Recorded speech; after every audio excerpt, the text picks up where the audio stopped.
Yo. What is good, everyone? Welcome to Flight 63 aboard the Moon or Bust Rocketship, your home for all things altcoins and DeFi. My name is Logan Ross, and I'm going to be your host for today's show. I'd like to welcome everyone to the crypto show at Benzinga. If you're out there in the chat, I want to know what you guys are looking at, what projects you have your eyes on this week. So drop them in the chat right now while I go through all of the important links that I got to show you guys. So, and make sure while you're down there, hit that like button and make sure you subscribe to the channel if you're not already. So let's get right into it.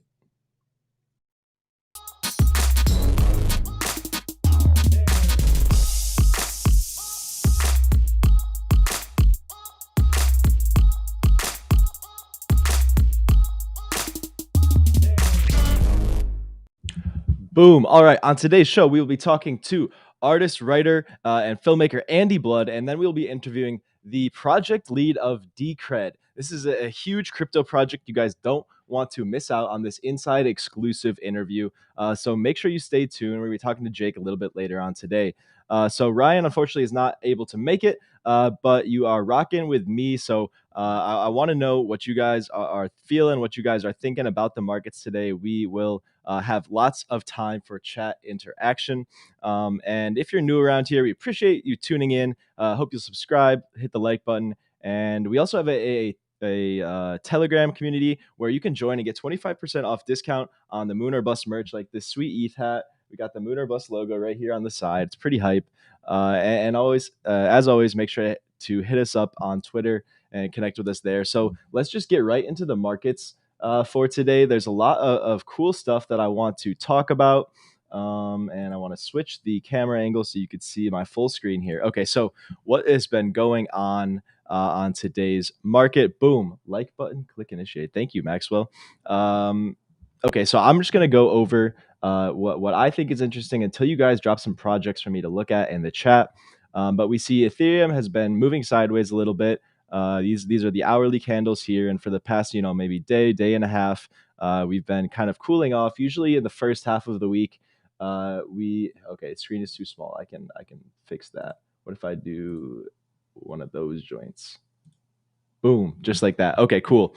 So hopefully you guys can see that a little bit better now. As you could see, so the second half of the week, the later half of the week, crypto usually cools off a little bit, and the first half is really when it's ripping. So going into the weekend, the close of all of the the Bitcoin futures ETF and all these OTC market traded products, it's just usually a little bit quieter, but okay, so we see Bitcoin has not been doing anything really interesting. These are the daily candles. It's been moving sideways for quite a long time now, almost a week. It's kind of range bound between this previous all-time high resistance and then this support that we have around 59,000 that came from much earlier in the year. So let me know what you guys think. Is Bitcoin or ETH going to take off first? Are we going to see ETH start to take over and really control the market cycle? Because we've seen ETH hit 3 new all-time highs, whereas Bitcoin has only done 1 so far. So is this signaling the beginning of the flippening? We'll have to see, but let me know what you guys think in the chat below. So back to the top 100 overview. Some exciting news happened this week. Solana has finally flipped Cardano. I think this has been a long time coming. If you've been tuning into Moon or Bust before, you guys know that we really prioritize on-chain transactions in the ecosystem around these competitor blockchains. So we see a ton of stuff going on Solana and Ethereum, but not too much has been happening in the Cardano ecosystem. Despite that, the market cap has been over $60 billion for quite some time now, but Solana's finally catching up. $71 billion market cap now. It's really taken a firm lead, distanced itself from Cardano, and that's pretty exciting. So if you guys are looking into Solana ecosystem, let me know, and I can talk about some projects that I'm looking at in the ecosystem, and maybe take a look at some of the projects you guys are looking at as well. Boom. Okay, so we got a chat here from Sneaky Juan. He won one of the giveaways for the swag, and he is repping, letting us know that it is quality. I can confirm myself as well, as I did make the hat. I did design it and create it myself. So head on over to swag.benzinga.com and you can see the full lineup of our products. We got the Doge hat, decentralize everything. We got the Get Technical shirt, Benzinga News Go Burr. We got tons of dope stuff. And then here is all of your crypto. All right, back to the markets. So we see Ripple is up 7% on the week. This one's kind of interesting. It looks like their lawsuit with the SEC might be coming to a close, and I think Ripple is the winner here. You know, the SEC might slap them with a fine, try to make it look like they won, but they did not rule Ripple as a security. So we might see it start trading on U.S. exchanges again pretty soon, and I think that is the main driver of this price increase over the past week. I also heard some news about a ERC20 wrapped version of Ripple that, you know, despite whatever legal issues are going on, this wrapped token is kind of a loophole in the current law. So we might see Coinbase, list the wrapped version of Ripple, ERC20 based, and that would allow US investors to get exposure to Ripple once again. So pretty bullish news going on for Ripple. Let me know your price target and if you guys are trading it down below. We also see Polkadot has finally gotten a little bit of shine. I've been calling this one for a while. It's been, very undervalued compared to the rest of the smart contract blockchains. I mean, if you take a look at Cardano versus Polkadot, so let's just break it down. Both of them were started by Ethereum co-founders. Okay, Cardano was started by Charles Hoskinson, the motivational speaker. That's a joke. And then Polkadot was started by Gavin Wood. Gavin Wood is actually the co-founder of Ethereum that I would prefer to place my bets on, as he was the one who created the Ethereum virtual machine. He created Solidity himself. So he was really one of the biggest builders of Ethereum, and I think that will make his project Polkadot much more successful long term. And Polkadot is more focused on connecting blockchains, becoming an interoperability protocol, and for that reason, I see a more bullish future for Polkadot than Cardano. Most definitely, maybe even Solana and some of these other projects. It has been pretty slept on, though. The technology is kind of advanced. It's more of a fundamental play, which doesn't really take priority in a bull market. As you can see, memes, hype, speculation take priority in a bull market, and that is why this B tier dog meme has a $30 billion market cap. But so Polkadot up 16%. We're going to keep our eyes on that one. Let's see. What do we got here in the chat? Yoshi wants to take a look at BTC. And Rich says ETH moves first and then SHIB. That's very interesting. I'm curious to hear more about that. But we did take a short look at Bitcoin, but we could take another look. So you can see here, I've had these lines going for a really long time. You may have seen them before, but basically I drew this triangle here. And it turned out to be pretty decent. As soon as we broke above the triangle right here, I speculated maybe this green line could be our path to the top. And what do you know? Over the next 2 weeks, it literally wrote it exactly. And I basically just got lucky, All indicators are wrong, but some might be helpful. I definitely like to point out these lines of resistance and support. I think that those are kind of good tools for saying, okay, if it breaks up here, this is where we might go. Or if it breaks down, this is where we might go. We just want to know the levels to look out for and be ready to react based on what might happen. What's up, Hadid? I see you out there in the chat. Welcome back. Appreciate you tuning in once again. And if you are just joining the stream, this is Moon or Bust, your home for all things altcoins and DeFi. Drop the coins you're looking at in the chat. And while you're down there, make sure to smash that like button. Send it to the moon. All right. Back to the charts. So we might have talked about this on Monday's show, but I think it's worth going over one more time. So you guys saw Facebook announce their name change to Meta. They're trying to pivot to the Metaverse, and that has sent a couple of these Metaverse cryptocurrencies like literally straight to the moon. So if we go take a look at Decentraland, this is one of the biggest and currently active Metaverse blockchain applications right now. And on the, let's see, where can we see the 7-day? It's ranked number 41. So I'll just scroll down to boom. On the 7-day, Decentraland is up 121%. It got to like almost $4. Now it's back under $3. I think that this is, it could be a good play long term, but I'm looking at some of the other metaverse plays that haven't quite blown up yet. And one of them that I want to point out to you guys is a little project on Solana called Star Atlas. And let me know in the chat if you've heard of Star Atlas before.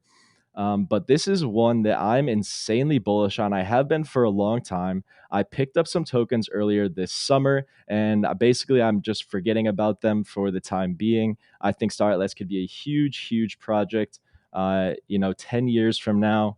And, picking up a little piece while it's the 264th biggest crypto, I think it might be a good idea. So Star Atlas basically is like an open world blockchain game. Think like GTA and Star Wars combined. Okay. So you can form guilds, you can buy planets. All of these are represented by NFTs on the Solana blockchain. And you can also form guilds, like interplanetary guilds, and team up with your friends, battle against other guilds, and steal their NFTs.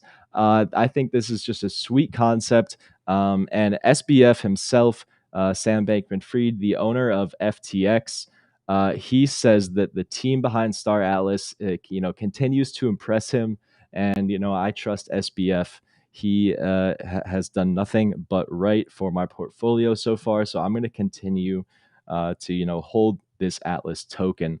Let me know what you guys think of Atlas, and if there's any other metaverse plays you are looking at right now.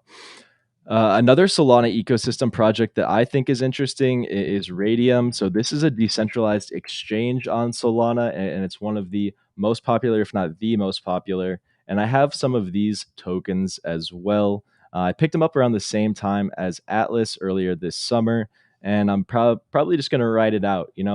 I wanted to hold some Solana, but I figured I could get more exposure to the Solana ecosystem by diversifying my funds into these smaller tokens. Then once more people start using Solana, realize what it is, they'll eventually find their way to these protocols. So that's my thesis there. Mush wants to know if I have any mana predictions. So from a price standpoint, mana is really hot right now. And that could mean two things. That could mean that it's about to cool off soon. And it could also mean that this is going to be seen as like the blue chip metaverse play for crypto. So the hype could be just starting, in my opinion. But it's also kind of risky to buy in right now just based off of the recent price action and the hype surrounding the metaverse. I think that if you're planning to hold for at least 6 months, it's probably going to work out for you. But always keep that risk reward in mind. We see a fully diluted market cap of $6 billion right now for Decentraland, and obviously Facebook or Meta's market cap is much higher than that. And we'll see who ends up, having the better product long term. All right, let's see. Max wants to take a look at CRO, so we will do that. And then pretty soon here, we will be doing our first interview on today's show. And you guys don't want to miss it. Okay, so CRO is crypto.com, the exchange's coin. It's kind of like BNB, for example, except crypto.com has a few interesting features that aren't offered by Binance, and their token is used to support those. So one of the things that I think is pretty cool from them are their Visa cryptocurrency credit cards. So you can actually earn cash back in crypto in CRO with these credit cards by staking their CRO tokens. So let's say you want to ball out, you stake 400,000 CRO tokens. This will get you the Obsidian card, and the Obsidian card gets you access to the private jet partnership. So if you're balling out with that CRO, you could really take advantage of it if you got in early, especially. Then you could probably get some nice perks for pretty cheap. I personally don't have one of these, but I know some people who do. They like them, and I think that they're only going to get better with time. But yeah, let's take a look at the price of CRO year to date. Oh wow, I did not realize it was taking off like that. It's up 40% today alone. That's pretty crazy. I mean, we're seeing crypto.com launch a bunch of new advertising campaigns and get those sponsorships like on ESPN. I've been seeing them. So I think that they're probably just going to gain more eyes and exposure over the next 6 months. It might not be a bad play. Personally, I don't hold any CRO, but if I did want to get one of those credit cards, that would definitely be the move. Let me know what you guys think about these products in the chat. Is a crypto credit card something that you are interested in, or would you prefer to hold most of your crypto in cold storage, or and not spend it, just spend your USD instead? So Brandy wants to know, where do I go to buy Atlas? So actually, the exchange I just showed you, Radium. So Radium is a decentralized exchange on Solana where you can get access to all these Solana tokens. So this is where I went to buy Atlas, but you can also buy Atlas on a couple of exchanges. Probably you can find out by clicking the market tab on CoinMarketCap. Yeah, so it's on FTX, which is not available in the US, but you can get it on Radium and the Serum DEX on Solana as well.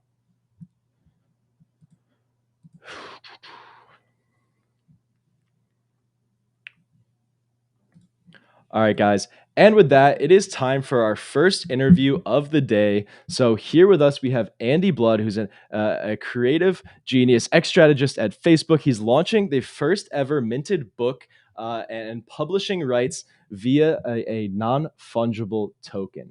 Andy, welcome to Moon or Bust. How are you doing today? Kia ora, Logan. Nice to meet you. I'm doing good. Beautiful morning in Auckland. Oh, I'm so glad to hear it. And I'm very glad you're able to join us today. So, Andy, I want to know a little bit about how you got into crypto. What was the creative path that led you there? I was at Facebook for 5 years, and I was leaving in June just as the company was tilting towards being the Metaverse company. And Mark Zuckerberg gave his vision about the future creator economy and how it was a chance for all creators all over the world to get paid for what they're really good at doing, which is furnishing the world with creative ideas. Mm-hmm. And that was immediately a path I wanted to get involved in. And the last chapter of the book, and here's a hard copy of the book. Oh, and awesome. It's called Full Bleed. And the very last chapter, the closing chapter, deals with the Playboy NFT, Playboy's most successful NFT ever. Is an image of a centerfold called Lena Soderbergh. Now, in 1972, her image became the first ever digital image, the forerunner to the JPEG. And I'll show you a quick picture. Now, if you study computer science or mathematics or AI, that's an image you'll know.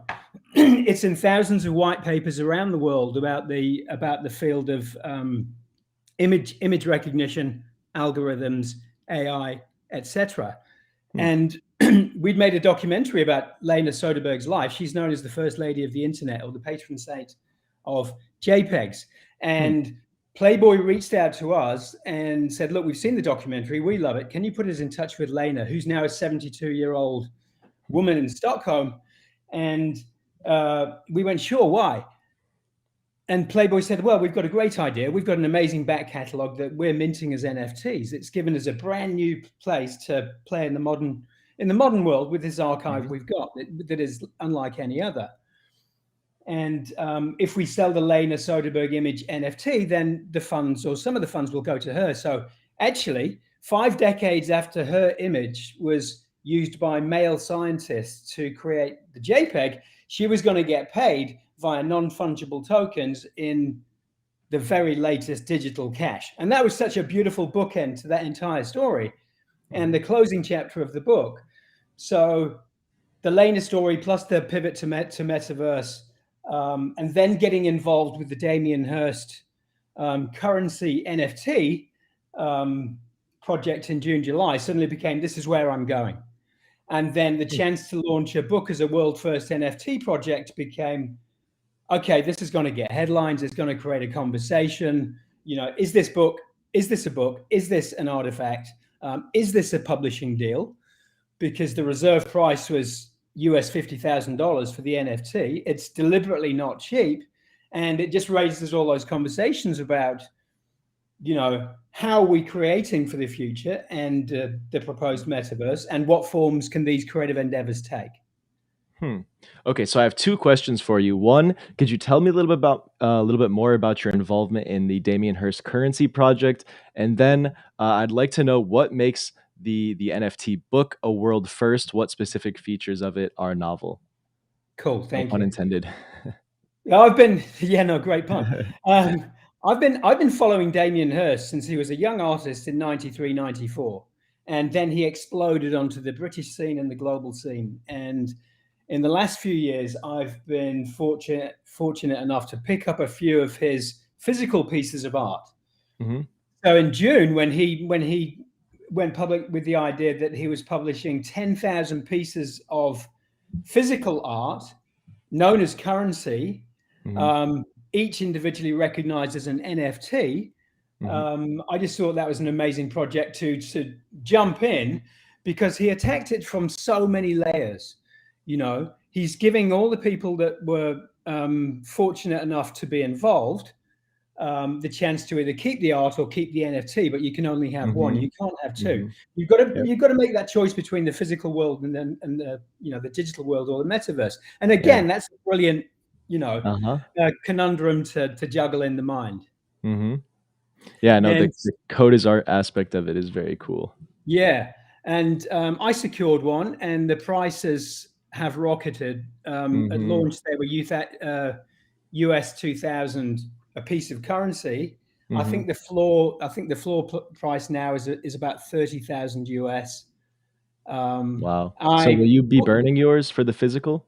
No, I'm keeping the NFT. I'm keeping mine for my son, because I think in 20 years he will probably think it's the best thing that I ever passed on. Yep. I have to agree with you. Okay, so tell me more about the book, where you launched it, what chain it's on, why you chose that, and all the cool features about it. Well, I'm based in New Zealand, so I wanted to. I found accessing NFTs from New Zealand a particularly difficult thing to do, Hmm. unless you've got somebody hand holding the process. And the fact that New Zealand has a public blockchain called SensNet that was about to launch an NFT platform for all New Zealanders called Litho, at the same time that I was launching a book, was a perfect opportunity for me, and it was a great opportunity for Litho to go to launch with something that created a wider conversation about what could be an NFT. So for me, it was made in New Zealand, minted here for this audience primarily because we want New Zealanders to get involved because we're missing Hmm. out, and then explore that opportunity because the Litho Centrality team also have a global audience base, so there will be international interest, but it was also a domestic audience, Hmm. and let's see if we can usher people to the world of NFTs. And the first collection, the full bleed collection, went up with 33 NFTs. 3 were related to the book in 3 editions, ones of ones. I wanted to make them a unique opportunity to buy outright the ownership of the book and publishing rights, so that you could, again, this could something that could be enjoyed in a digital form or an analog form. And that's that's beholden to the owner, the Hmm. future owner, to decide what they want to do with that. And the editions were unique. They had unique covers. They're different to the paperback and Amazon edition. And then going one step further, within the 44,000 words in the book, Hmm. there is planted a 12-word seed phrase for a digital Hmm. wallet on Palm. Now, towards Thanksgiving, I'm going to make that address public. And then literally anybody who wants to, try and crack that open, then Hmm. go for your life. If you know how to pass 44 or 12 words from 44,000, go for your life. And I'll leave something in the wallet. There'll be an undisclosed prize for anyone who might get in. That's So it's incredible. not, it's the most creative way right now to publish a book. You can become the publisher. You can use the copy to crack open a Hmm. wallet. You can enjoy the book, Hmm. and even the language. We talk about owning a copy of a book. Hmm. The NFT gives you the chance to own the original. Hmm. Anyone can have a mass-produced 5,000, release paperback book. You can own the only one that gives you the permission to own, distribute, and consume globally. Mm-hmm. So there's 33 NFTs. 3 of them are special. Do all 3 of these come with ownership rights? Yeah. Okay. Yeah. The book is minted. Meta version 1 is the full edition. 70 chapters, 11 stories. Meta version 2 is a 70 chapter edition, and those chapters only focus on creativity. Meta version 3 is the Black Swan edition, which is the 11 most remarkable stories in my career, the unexpected events, packaged in that edition. So there are 3. There's the Master, the Edit, and the Black Swan, and they come at different prices. And the artwork sold out almost immediately. So that collection has been live, and the artwork sold out within 48 hours. Now, the book NFTs didn't sell, but I think it could be a year before people understand what that even means. This is a kind of leading edge conversation with people. I relisted them last night because of this interview, because of the global audience. So they are live now for 48 hours if anybody wants to have a crack at owning the NFT. I've had offers behind the scenes from people who want to buy the book, then go and relist on OpenSea for the secondary market. So one way or another, it's going to work out. But also, it's given me, exposure to a market and an audience that I didn't necessarily have a connection or an infinity with. It's given me huge headlines, great PR. It's given me opened the door into the NFT world, which I'm embracing. I've got more collections coming up now, in collaboration with an artist called Red Kiddo, who I work with a lot. And this is what I'm going to do right now. I'm going to focus on this. NFTs are a market where creative people can get paid. So that means, we've had 20 years where creativity was a loss leader for a media buy, and now creativity has value. And creatives in whatever form can now explore this space and take advantage of it. Musicians, artists, writers, yet to be termed, explore the space.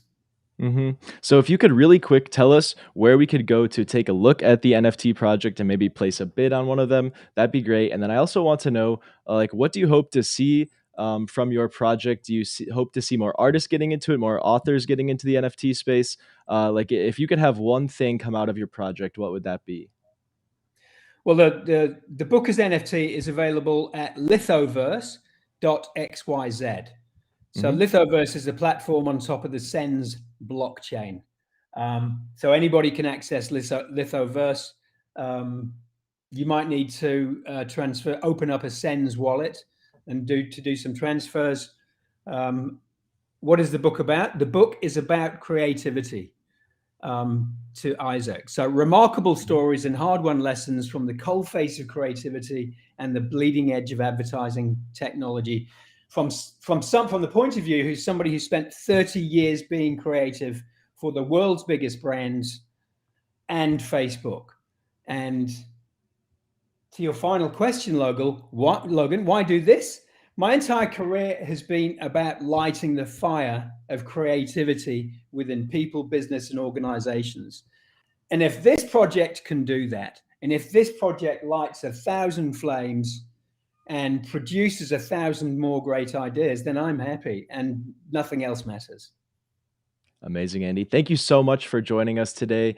Make sure you go check out lithoverse.xyz to follow up on Andy's book and go check it out. It's still on Amazon, right? It's on Amazon, paperback, Kindle, and NFT. Thank you, Logan. Awesome. Thank you for your time today, Thank you for Andy. having me. All right. Next up on Moon or Bust today, we have another interview. This is the 2-interview special episode, and this one is equally as exciting as the first. So here with us today, we have project lead and co-founder at Decred, Jake. Welcome to Moon or Bust. How are you doing today? Doing quite well, Logan. How about yourself? Doing very well, thank you. So let's just get right into it, Jake. So I want to know about your background in technology and cryptocurrency, and how you found yourself where you are today. For sure. So I've been a system administrator for like 20 years. So I started getting interested in open source software back when I was in grad school. I used to be a science person. I was in a physics PhD program and didn't end up chasing that to the end of the game. And then I got into cryptocurrency in 2013 because I saw that cryptocurrency was really taking off, and I thought it was a fascinating topic. So I got involved. I worked on Bitcoin for a while. I got tired of that, and then we created an altcoin called Decred to address some of the issues that we saw as shortcomings in Bitcoin. Very interesting. So I'd love to hear, when was Decred started, and what were a few of those issues you sought to fix? For sure. Decred, we started working on it in February 2014, and we did it in private. So it took about 2 years to go from an idea to a launch, and then we launched it in February 2016. We did an airdrop. We didn't do the usual sort of insider pre-sales, that many other projects have done. Half of it was airdropped. Half of it went to developers as part of a small pre-mine. And then the features that we or the issues we saw with Bitcoin were really three things. Is one is that miners had too much power in the context of Bitcoin, in the sense that they can block consensus changes and effectively prevent the network from upgrading. That's obviously a big problem. Another one was the tragedy of the commons that goes on with development work, which is, anyone familiar with Bitcoin knows that it's hard to get and raise money to do development work. You have to have a product. You have to have some kind of profit making activity to justify people putting millions of dollars behind your team or to build something. So it's hard to build things, and that even includes the core software. That is, Bitcoin has the luxury of being the first and the biggest cryptocurrency, but how long that's going to hold up, or who's going to fund all that dev work for how long is an open question. Blockstream stepped in, and same thing with Chain Code Labs, and then I think the MIT Media Lab as well. So there's been a number of entities that have been funding this development work for a while, but we decided to fund it ourselves internally. And then I think the last thing that we wanted to address was really just the sort of the central planning committee nature of changes, which is that what we saw when we worked on Bitcoin was that a very small number of people had a huge amount of say in terms of what did and did not happen on the network. And that's not necessarily a bad thing, but it does bring up a question of fairness. Is it really fair that just a handful of people run Bitcoin, when, in my opinion, one of the most interesting things about Bitcoin is that it kind of does away with the need for a central planning committee with the Nakamoto consensus system. Yeah, no, very interesting. So I'm curious to hear your thoughts on kind of the modern venture capital landscape that's investing in these projects, kind of centralizing them more, and how Decred differs from this. I know you said you funded it yourself, but how do you continue raising funds on an open source project? Yeah, I mean, the process for raising money is a challenging one when it comes to developing technology. There's not a lot of people who want to put a whole bunch of money on the table and risk it. Just like with venture capital projects, easily 90+% of these projects go to zero or very close. So there's a lot of attrition in this game. So in order to meaningfully fund it, you need a lot of money to spread it across a lot of things, and then you can nine out of 10 or nine and a half out of 10 will crater, and the other ones are where you make your money. So that model, in my view, is it's good when buckshot works. And then I feel like in the context of an open source project it's really challenging, right? Because anyone who's at all familiar with open source development knows that people do this kind of as a matter of ideology. They care about something. They want to go out there. They want to build something that maybe someone else hasn't built before, or hasn't built in the same way. And this idea that, well, how are we going to make our money back? What are the investors going to say? Those two things are almost kind of, inherently at odds. So I feel like that's a real challenge for most projects. That is that, the project does well and the project's price goes up because of investors and large, big whale investors. But that's almost directly at odds with the ethos behind most open source software projects. And then in terms of how we deal with that at Decred, what we end up doing is 10% of every block goes into a treasury fund. And then that treasury fund is used to fund ongoing development and building out the network. And we decided to do that because while we were working on Bitcoin, I was funding it, and I just did it because I thought it was interesting. And how interesting it is really starts to be a question you ask yourself after a few years of doing that. It's like, okay, how many hundreds of thousands of dollars am I going to spend doing something I think is interesting versus going, eventually I got to, figure out a funding model for this. So that's how we've addressed it. And, I think we have something over 600,000 Decred, in our treasury, and that's like over $60 million. So we have a nearly limitless runway as a result. So we don't necessarily need VC investment in order to keep at least the core of the project turning. We'd always like people to show up and buy lots of Decred. That's that's the dream of every cryptocurrency, right? Is that you have investors and you have demand. But but the reality is that we can keep ticking even if that doesn't happen. That's awesome. So talk to me about your consensus model, how you kind of took away some of the powers from the miners that you thought was too much, and how you implemented proof of stake as well. Okay. The way the consensus system works in Decred is that there's really a three-way split. I'll talk about the three-way split, and then I'll talk about how the two components work. Our subsidy of every block is split three ways. 60% of it goes to miners, 30% of it goes to stakeholders, and then 10% of it goes to the treasury. The treasury just accumulates and then gets spent as necessary as contractors perform work for the project. But the proof of work and proof of stake components, most people are familiar with proof of work. That is, you're solving hard computational problems with computers, and then, if you mine a block, you get the reward. So that's how proof of work works. But what we did is that we interleaved a proof of stake component. And what do I mean by this? Proof of stake effectively has the ability to trump proof of work and I know that's a horribly overloaded verb at this point. So, I apologize if that triggers anyone. So what it comes down to is that normally when blocks are made, it's by the miners. So the miners have an effective monopoly on writing to the shared ledger in a pure proof of work cryptocurrency. In our case, what we do is we actually add like a second authentication factor where there are voters and they vote on that block. And that allows us to do things like change our consensus rules on the fly. And while we're changing it so that we can keep the chain going, people vote on the consensus rules, and those votes are tallied from the stakeholders, not from the miners. And then on that basis, we can actually activate new consensus rules, even if the miners, don't approve them or try to block them. So that what it does is it creates sort of a separation between miners and stakeholders. A miner is welcome to be a stakeholder. In fact, my read is that there are a number of miners who are already stakeholders, and they may be very substantial stakeholders. But this process has been has worked out pretty well in the sense that it diminishes the power of the proof of work of the miners. The miners historically are almost entirely located in China. Whether they're Chinese or not is an open question, because while the machines and the facilities may be located in China, it's hard to know who really owns those facilities or who owns those machines. It could be somebody from the United States. It could be someone from Europe. It could be anybody. So who owns those machines? That's an open question. But when it comes down to what they can do as a function of mining, that that is strictly limited by the stakeholders. So if you sell all your coins as a proof of work miner, you can't participate in the governance the same way you could if you staked those coins and participated in the staking system.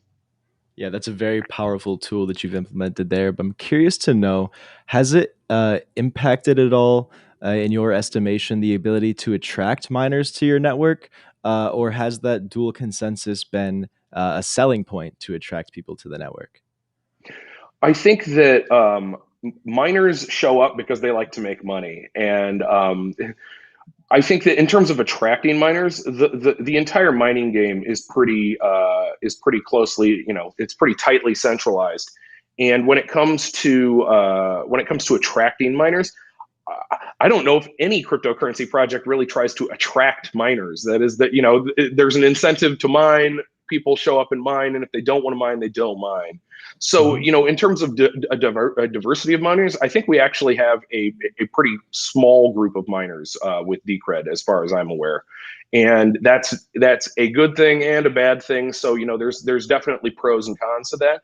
And it seems like we've had plenty of mining, but then recently, particularly as soon as the Communist Party in China decided to push out, you know, basically make mining forbidden, or, you know, basically push it out. We've had some pretty interesting things going on with our hash rate. It's been going up and down quite a bit. So things are, you know, it's mining for Decred is more centralized than I would like. But, you know, in terms of attracting more miners, I don't know. I don't think it's necessarily a detractor. I don't think people don't mine Decred because of our consensus system. Interesting. So we have someone out there in the chat. Isaac has commented on the China mining ban, and he's actually a long-term miner of Decred. He has a concern about the hostility of votes towards marketing. Do you have any thoughts or comments on this? I think that it's very easy. I feel like lately there's been a huge amount of concern trolling, unfortunately, within the Decred community about marketing, as in, oh, there's hostility towards marketing, and oh, marketing proposals are getting voted down. And yeah, they are. And I mean, it comes from the fact that when we get reasonable proposals, we will usually approve reasonable proposals as a group of stakeholders. And it's no one person who decides all this stuff. There's the stakeholders, and the stakeholders determine what is and is not a passed proposal.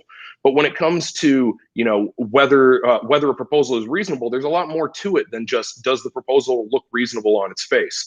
What is the history of the person who's made the proposal? What kind of work product have they generated over how long? Who, what else does this person do on the regular? Or how much money are they asking for? What exactly are they asking for? I mean, there have been some really tough ones recently where it's, you know, there was a guy, Frizzers, Dominic Frisby, who had made a proposal. It was actually a very large proposal for the project to bankroll a couple. I think it was either one or two of his films.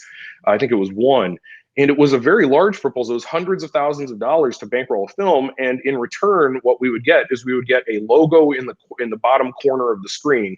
Now, despite my finding, you know, Dominic to be a pretty personable guy and likable and smart and all of that. What it comes down to is this a good financial decision or not? And to make a multi-$100,000 spend to back someone's project that has very little to do with the Decred project, in exchange for a logo in the corner of the screen, I mean, I don't think you're getting a huge amount of value. And I think that when it comes to marketing proposals, we've tried a lot of different things. So we've launched a lot of spaghetti. And so if people are just like, hey, I want to launch the same spaghetti again, that's not exactly a compelling proposal in the context of, we're looking for new ideas and new ways to do marketing. Yeah, most definitely. I mean, if you take a look at Tesla, they've spent basically nothing on marketing, and yet they're one of the biggest companies in the world. So the fact that you're focusing the money towards development, I don't think is a bad thing at all. But of course, that decision is actually up to the DAO. So could you tell us about a little bit more about the DAO, how to join it, and how these proposals are processed?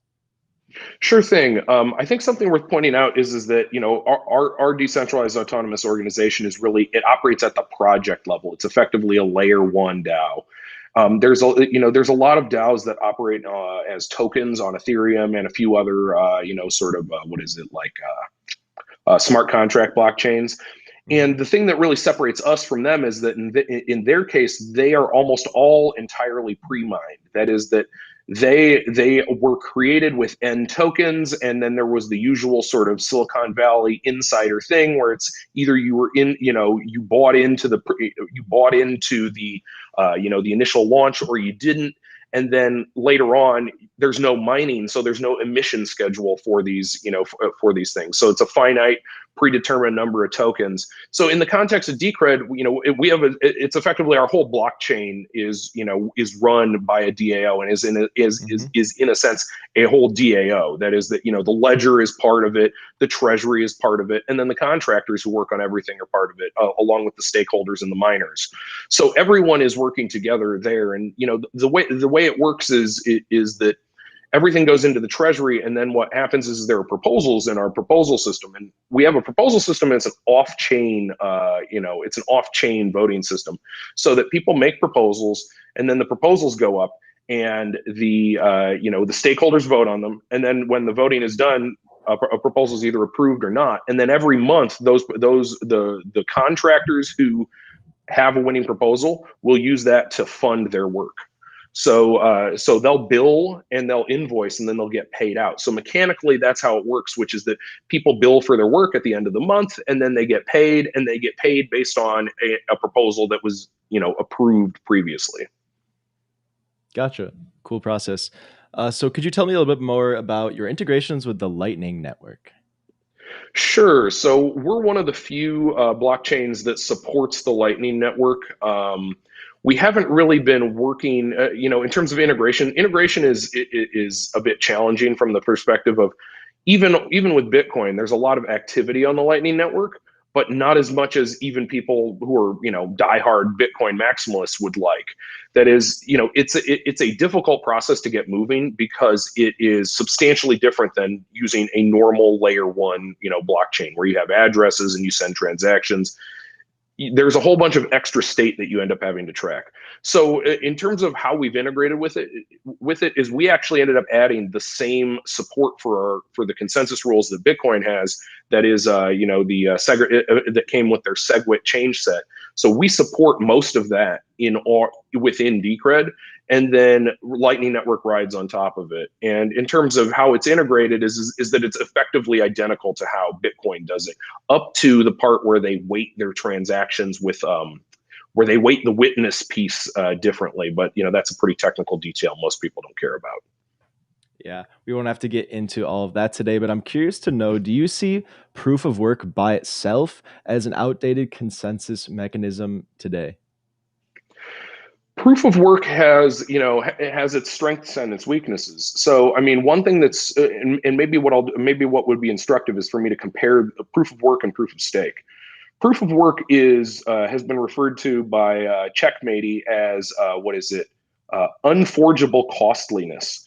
Another way of looking at it is that it's an irreversible mechanism. Performing the bulk computations that you need to do proof of work is an irreversible mechanism. It releases heat. You perform a computation and then there's an output. So it's really good in the sense that you can't. So if you're talking about reorganizing a chain or having a big chain reorganization, that's good from the perspective of it being expensive to create a competing chain. So if you're going to create a competing chain, it's expensive. But then there's some really bad things about it. And here's one of them. One of them is that when you mine, you could just mine a whole bunch of coins, and that gives you a certain amount of power in any proof of work, cryptocurrency. You can dump those coins right away, and it doesn't affect your sort of sovereignty in that system at all. So what I would describe that as is that is a weakly aligned incentive. So that the incentive of miners is weakly aligned with that of the network itself. And the thing that I like about it that's really positive to me is that it's kind of a nominally meritocratic process. But then if you look at proof of stake is pretty different, which is that proof of stake is effectively reversible. That is, there's no cost to create forks in a chain. If you have a pure proof of work chain, there's no cost in the absence of a slashing mechanism or similar or penalty system. There's no cost to making a competing chain. So that's obviously bad. That's sort of the nothing at stake problem with pure proof of stake. And then from an incentive perspective, it's actually a lot better in the sense that if you are staking and you're a major stakeholder, you're highly incentivized not to dump the coins because you hold those coins and that's how you stake. So, if you're staking, you're not going to be dumping. So that's really good from an incentive perspective. Now, the part I don't like about proof of stake is that there's a component of it that is could be described as I think oligarchic is overstating it, but I think that feudal would be a more appropriate term, in the sense that if you have the coins, you continue to have some coins, so that process of sort of like, my daddy's rich, so I'm rich, is to some extent present. And based on your smirk, I expect you've encountered this game many times in your life. Yeah. And that's that's really sort of the long and the short of it. I think that proof of work can be good, but proof of work can also be bad. I mean, imagine two scenarios. One where a manufacturer distributes miners fairly to anyone who shows up and wants to buy them, versus versus a manufacturer who hoards those machines and never lets anyone else buy them. In the first case, you have a nominally fair distribution mechanism. And in the second case, you have a pretty questionable distribution mechanism, because no one else can get the miners. So the fairness and how good a consensus system proof of work is, it really depends on the conditions. Awesome. Yeah, and I definitely I try to emphasize that point a lot, that stakers are better incentivized. But we often don't see the flip side of that argument, that it's much easier to fork and kind of take your own chain. So that's a very interesting point that you have there. Next, could you tell me a little bit about the DCR token and all of its value adds and benefits and use cases? Sure. So Decred is really designed to be a store of value. That is, as much as anyone wants to, as anyone wants to say X, Y, or Z is a store of value. What we're trying to do is we're trying to replicate the ability to store and send coins from Bitcoin, and then add things that we think substantially improve the quality of the network, such as the ability to adapt and do it at the stakeholders' discretion. That is, go, hey, these are the rules as they are right now, and then maybe in the future the rules change. Maybe they need to change for technical reasons. Maybe they need to change for environmental reasons. There's a whole bunch of different things that could that can come up. So you got to be ready to flex and adapt and change the rules. The other thing is, and I didn't really mention that much about it, is that the security, there is a security enhancement that comes from doing proof of stake and proof of work, which is that you get the security adds from both of them. So it's roughly linear, so that you have one, you have another, so that gives you an additive security boost. And then the other thing is, really, it's about sustainability. Building a network that runs on open source software for the long term, whether we're talking years or decades or centuries, is something that requires foresight and planning and funding, and preferably funding that doesn't come from people who have weakly aligned incentives with the network. Say people who just want to get rich and get enter and exit and clock a big US dollar capital gain. When in terms of the features, is we do have something that I haven't mentioned at all here, which is we have the highest participation rate amongst opt-in privacy projects that we're aware of. And what that means is that if you care about privacy and you care about all these other things, like having a store of value, having a say in where the token and where the token or the blockchain goes, and that you care about the sustainability of such a project, not only that, we give you privacy. So we deliver a lot of privacy. Over 50% of our network opts in to using, or the circulating supply is using privacy, and we've been doing that for a long time. We support the Lightning Network. We may or may not have something very interesting involving the Lightning Network coming soon. And when it comes to a project that does many things well, Decred is definitely among the top of those. Most cryptocurrency projects are a one-trick pony. They either do privacy, or they do governance, or they do Lightning Network. It's pretty limited. Even Bitcoin with as much market share and network and developers as it has been mostly a one-trick pony up until this point. So we aim, by sort of doing many things well, to be a jack of all trades and draw interest on that basis. And going forward, we'll continue seeing more proposals, voting the good ones in, and voting the bad ones down. And hopefully we'll make the right decisions as a group, as stakeholders. Awesome. So I know it's up to the DAO, but if you could kind of tell me what's next in your mind, maybe what the development team is working on, and what are some of the DAO initiatives, what's exciting you the most right now for the next year or two for Decred? Well, what's exciting me the most right now is we have several minor consensus changes coming up. There's some issues we've had historically. We're going to basically be able to do consensus bug fixes soon. I'm excited about that. I'm very excited about an enhancement to our mixing, our privacy component of the project, which is that we're adding post quantum secure mixing in our next release 1.7.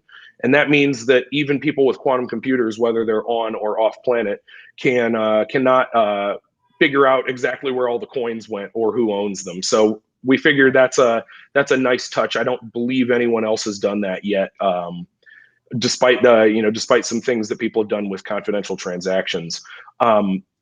Additionally, we're probably going to have a number of fun consensus changes coming up in the near future here.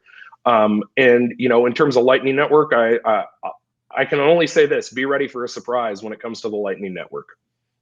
I like the sound of that, and that quantum, consensus upgrade is really interesting to me. Is this like in the case that SHA-256 gets broken, you want to have protection against that? Does P equal NP?